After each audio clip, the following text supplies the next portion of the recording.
Samajwadi party महिला आरक्षण के पक्ष में है। समाजवादी पार्टी का इतिहास रहा है कि हम लोगों ने हमेशा महिलाओं को आगे बढ़ाने के लिए काम किया है।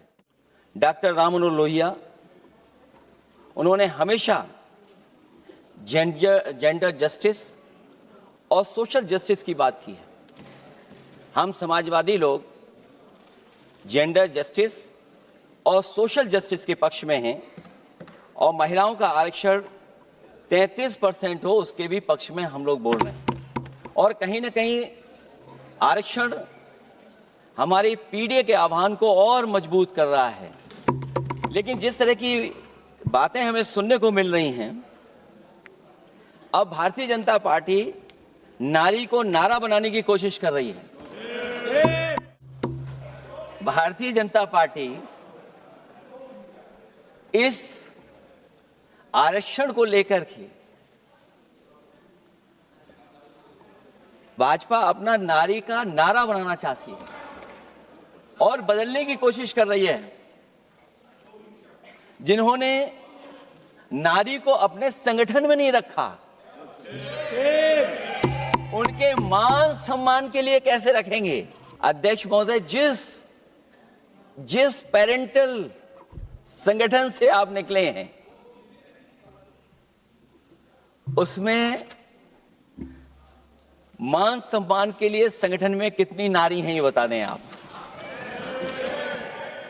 लेकिन अगर हम दुनिया के आंकड़े देखें, जेंडर इक्वलिटी में हम कहां खड़े हैं?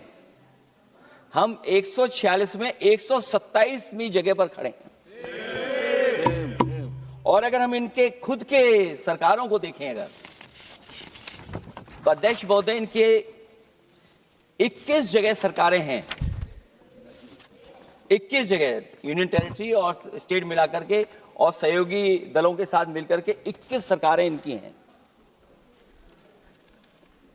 भारतीय जनता पार्टी ये बताए कि उनके 21 स्टेट में जहां सरकारें उनके सहयोगी साथियों के साथ चल रही हैं, कितने मुख्यमंत्री इनके बने हुए हैं? कितनी महिला मुख्यमंत्री बनी हुई इनकी?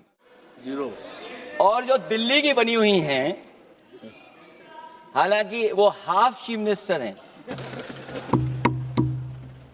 और वो भी महिला होने के नाते केवल हाफ चीफ मिनिस्टर हैं। नहीं, अधिकार कहां हैं? एक चीफ मिनिस्टर के जो अधिकार होते हैं, एक स्टेट के जो अधिकार होते हैं, क्या आपके दिल्ली की मुख्यमंत्री के पास वो अधिकार है? और फिर जो अभी तक जो सबसे बड़ी पार्टी है, जो सबसे बड़ी पार्टी अपने आप को कहते हैं, पूरे देश में जितने भी इनके विधायक चुने गए हैं, आप बताओ आपकी संख्या क्या है? 10% से ऊपर नहीं जा पा रहे हैं आप। तो डॉक्टर राम मनोहर लोहिया, जिनकी विचारधारा पर हमारी समाजवादी पार्टी का आधार है,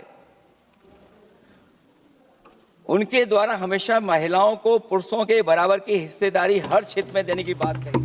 और मैं उनको कोट करना चाहता हूं कि संस्कार का आरंभ महिला से होता है। यदि महिला जागृत है तो पूरा समाज जागृत हो जाता है।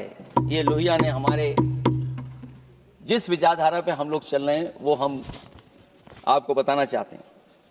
जब तक महिलाएं राजनीति में नहीं आएंगी, सामाजिक क्रांति अधूरी रहेगी। लोहिया जी ने निरंतर महिलाओं की राजनीति में महत्वपूर्ण भूमिका पर बल दिया है और समाज में वास्तविक परिवर्तन उनके योगदान से ही आ पाएगा। इसलिए मैं याद दिलाना चाहता हूं अध्यक्ष महोदय, उत्तर प्रदेश में पंचायत में सबसे पहले आरक्षण महिलाओं के लिए लागू करने का काम समाजवादी पार्टी ने किया। तो जहां महिलाओं के पक्ष में है उनके आरक्षण के, वहीं हमारा सवाल यह भी है कि जल्दीबाजी क्यों है? आखिरकार महिला आरक्षण के नाम पर जल्दीबाजी क्यों है भाजपा के अंदर? सच तो यह है कि भाजपा जनगणना को टालना चाहती है और जनगणना को टालने का मतलब है कि जाति जनगणना को टालना चाहते हैं। और जाति जनगणना इसलिए टालना चाहते हैं क्योंकि वो आरक्षण का सवाल उठेगा। जो भाजपा उनके संगी साथी कभी भी देना नहीं चाहते हैं आरक्षण। भाजपा को यह भी अच्छी तरह याद है कि पीडीए में ए का मतलब आधी आबादी है, मतलब महिलाएं भी पूरी की पूरी उसमें गिनती में आती हैं।